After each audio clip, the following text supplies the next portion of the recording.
Assalamualaikum warahmatullahi wabarakatuh. Bertemu lagi dengan saya Dirianto di pertemuan ke-12 di mata kuliah pengantar perpajakan ya. Untuk lebih lengkapnya bisa kalian lihat di materi belakang saya ya seperti sebelumnya. Oke, saya lanjut. Di sini kita akan membahas mengenai dari tentang PPH ya gitu ya. PPH itu sendiri tertuang di Undang-Undang Nomor 36 Tahun 2008 gitu. Untuk penjelasannya nanti kita akan membahas tentang pengertian PPH, terus juga subjeknya dan objeknya itu sendiri. Oke, saya lanjut ya. Di sini mengenai pengertian PPH dan penghasilan gitu.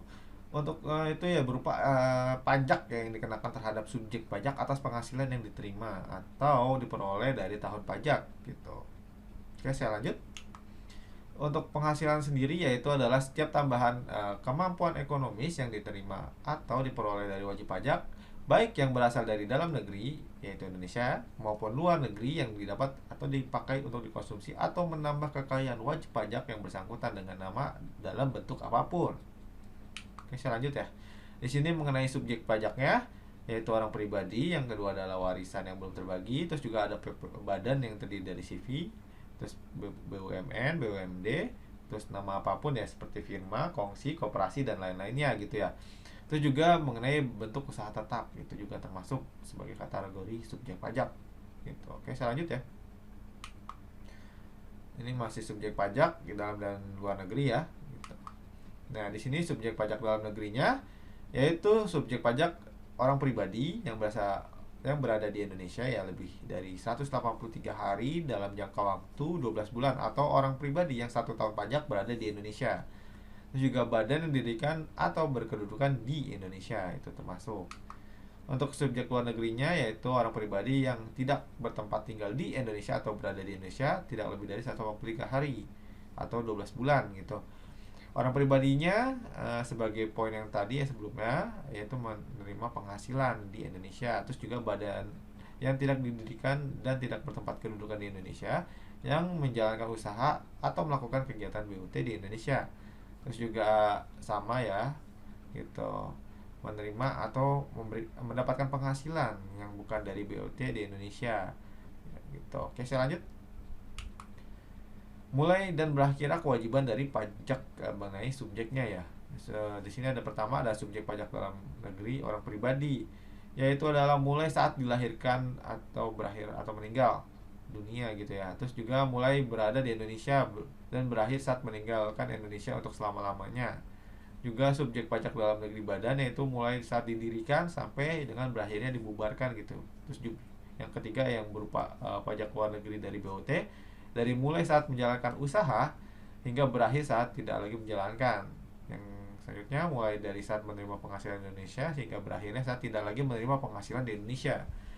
Terus untuk waris atau belum terbagi yaitu mulai saat timbulnya warisan belum terbagi terus hingga berakhirnya dari saat warisan telah selesai dibagikan gitu.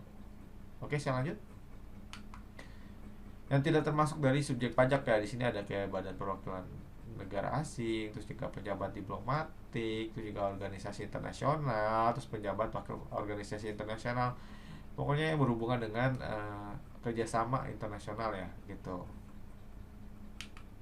Nah, untuk objek pajaknya sendiri menurut Undang-Undang Nomor 36 Tahun 2008 mengenai penghasilan yaitu objek pajak dari dalam negeri yaitu setiap kemampuan ekonomis yang diterima yang diperoleh dari wajib pajak gitu ya baik dari Indonesia maupun luar negeri yang dapat dipakai untuk dikonsumsi atau untuk menambah kekayaan wajib pajak yang bersangkutan dengan nama dalam bentuk apapun.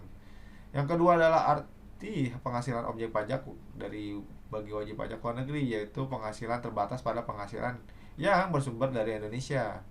Yang ketiga adalah arti dari penghasilan objek pajak dari BUT. Terus penghasilannya ditujukan sebagai pengenaan dari pajak penghasilan wajib pajak BUD itu sendiri ya. Oke, saya lanjut ya. Nah, ini yang tadi gitu ya, mengenai objek pajak yang pertama yang terdiri dari penghasilannya, terus hadiah, laba usaha, keuntungan, penerimaan pengembalian, dividen, terus royalti. Terus masih ada lagi nih mengenai sewa, penerimaan, keuntungan, terus ada juga selisih relevasi, terus keuntungan pengenaan selisih kurs, premi asuransi, terus iuran gitu ya, terus bunga obligasi dan surplus Bank Indonesia. Yang poin kedua dari objek pajaknya yang tadi ya, yang luar negeri itu ya berupa dari badan pemerintah, terus penyelenggaraan kegiatan, terus juga BUT, terus juga ada perwakilan dari luar negeri seperti itu. Terus yang ketiga, poin ketiga dari objek pajak itu sendiri kayak misalnya bantuan atau sumbangan, terus hibah, warisan, terus harta yang disetorkan, terus penggantian, terus imbalan, dividen dari bagi laba yang diterima dari penghasilan terbatas sebagai wajib pajak dalam negeri gitu.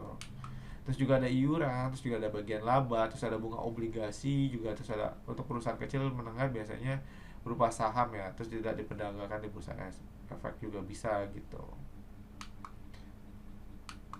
Oke, sekian pertemuan kita hari ini dan maaf jika ada kesalahan kata atau perbuatan baik sengaja maupun tidak sengaja.